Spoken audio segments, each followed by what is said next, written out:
tahiyatan min indillah mubarakatan tahtal ukhwatul islamiyah. Salamullahi alaikum. Assalamualaikum warahmatullahi wabarakatuh. Innal hamdalillah nahmaduhu wa nasta'inuhu wa nastaghfiruhu wa na'udzu billahi min shururi anfusina wa min sayyiati a'malina. May yahdihillahu fala mudilla lahu wa may yudlilhu fala hadiya lahu. Asyhadu an la ilaha illallah wahdahu la syarika lah wa asyhadu anna Muhammadan 'abduhu wa rasuluh alladzi la nabiyya wa la rasula ba'da. Amma ba'du. Pertama-tama, yang paling utama, yang patut kita semua utamakan, marilah sama-sama kita panjatkan puja dan puji syukur kita kehadirat Allah Subhanahu wa taala yang telah menciptakan indahnya panorama alam semesta dengan mahliga yang penuh sempurna, indah dipandang mata, sejuk dirasakan jiwa, dan yang lebih berkesan dari romansa cinta pertama. Dialah Allah Subhanahu wa taala yang telah menciptakan bumi tanpa gantungan, 7 lapis langit tanpa tiang, dan disitulah Allah Subhanahu wa taala menciptakan saya, walaupun tak begitu sempurna, tapi insya Allah akan selalu bersyukur kepada yang Maha Kuasa.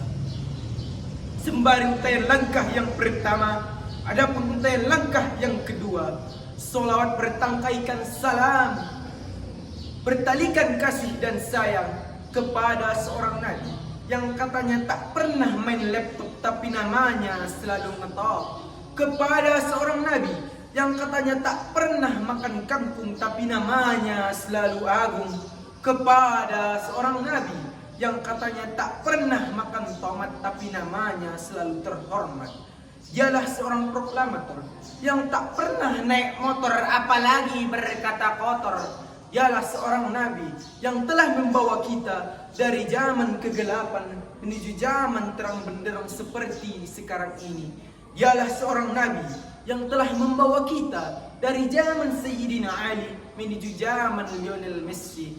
Tak lain dan tak bukan lagi Habibina wa Nabiyina Muhammad sallallahu alaihi wasallam, yang nantinya kita harapkan syafaatnya di yaumil akhir dengan lafaz Allahumma sholli ala sayyidina Muhammadin tibbil qulubi wa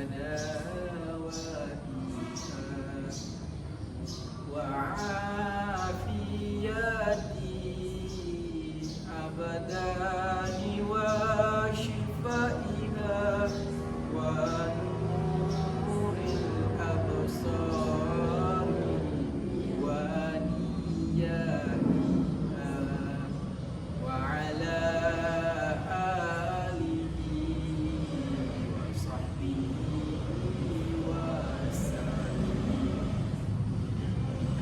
Yang saya hormati juri yang adil, arif, lagi bijaksana. Pesantren adalah tempat bergemuruhnya para santri. Pesantren adalah tempat lahirnya para santri-santri yang ganas, beringas, lagi berkelas. Santri memang tak seganas sarkas-sarkas di luar sana yang tak punya batas, tetapi santri bisa membangun negeri kita ini hingga jaya, perkasa, lagi bijaksana. Allahu Akbar, Allahu Akbar, la ilaha illallah. Hadirin juri yang adil, arif, lagi bijaksana. Pertumbuhan dan perkembangan suatu bangsa, pembentukan karakter suatu bangsa tergantung pada pendidikan yang dilaksanakan pada suatu bangsa tersebut. Tanpa pendidikan, suatu bangsa tidak akan menemukan perubahan-perubahan yang signifikan dalam hal apapun. Bahkan masyarakat yang tak berpendidikan atau yang tak pernah merasakan indahnya alam pendidikan tidak akan menemukan perubahan apapun. Masyarakat yang tak berpendidikan akan melahirkan manusia-manusia yang ganas, beringas, dan tak punya batas serta tidak mengenal aturan dan moral. Disinilah peran pendidikan sangat penting bagi kita semua. Jika nilai moral tidak diterapkan dalam sistem pendidikan, maka yang terjadi hanyalah kebiadaban, perusakan tatanan pendidikan dan alam. Disinilah peran pendidikan sangatlah penting bagi kita semua. Oleh karena itu, pendidikan adalah hal dan hak yang harus kita miliki, terutama kepada kami seorang santri. Pendidikan adalah hal yang harus kami miliki. Jika tidak tahu, maka bertanyalah kepada orang yang lebih tahu. Sebagaimana kata pepatah, malu bertanya, sesat di jalan. Oleh karena itu, judul pidato saya pada kali ini adalah pesantren dalam mendidik anak bangsa. Allah Subhanahu wa taala berfirman di dalam Al-Qur'an. A'udzu billahi minasyaitonir rajim. Bismillahirrahmanirrahim. Wa ma arsalna min qablika illa rijalan nuhi ilaihim fas'alu ahla dzikra in kuntum la ta'lamun. Dan kami tidak mengutus sebelum engkau Muhammad kecuali seorang laki-laki yang kami berikan wahyu kepadanya. Maka bertanyalah kepada orang yang berpengetahuan jika kamu tidak mengetahui.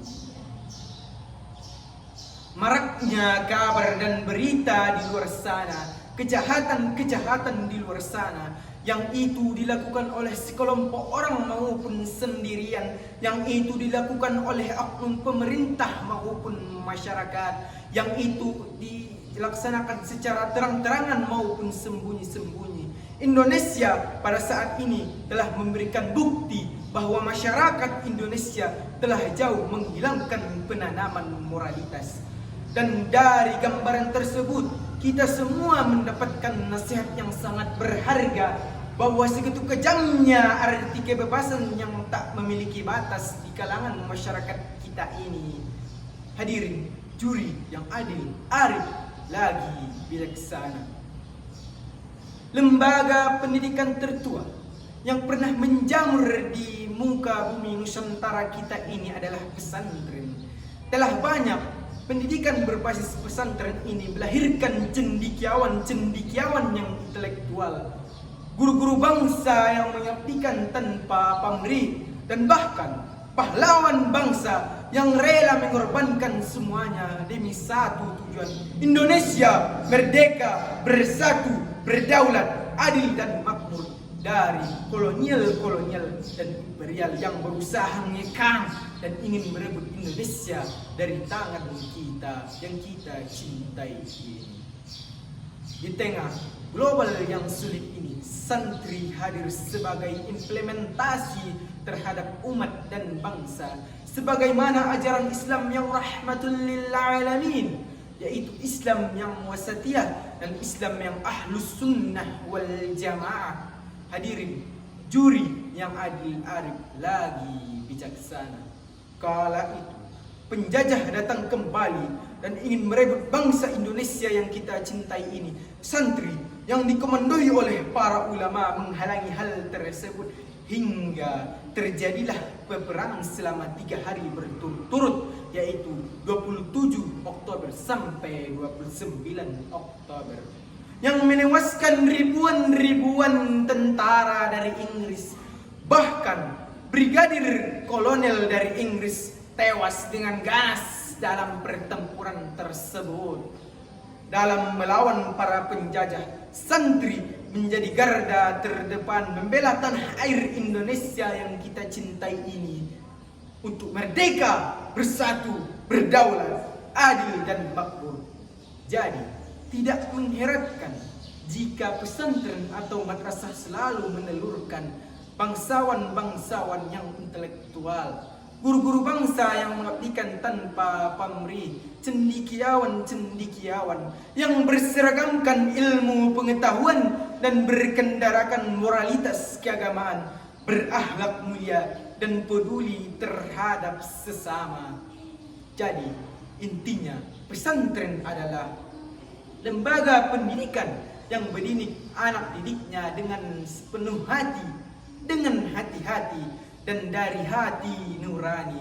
Sebagaimana kami dididik di Pondok Pesantren Darul Ikhlas Haji Abdul Madab Siregar yang kami cintai ini. Kami dididik oleh guru-guru kami dengan pendidikan dari hati nurani, dengan hati-hati dan sepenuh hati. Dan terciptalah seorang santri yang insya Allah bisa membangun negeri yang kita cintai ini. Mungkin cukup sekianlah pidato saya. Dari pidato yang singkat ini dapat kita jadikan renungan yang menjadikan perubahan bagi kita semua. Wassalamualaikum warahmatullahi wabarakatuh.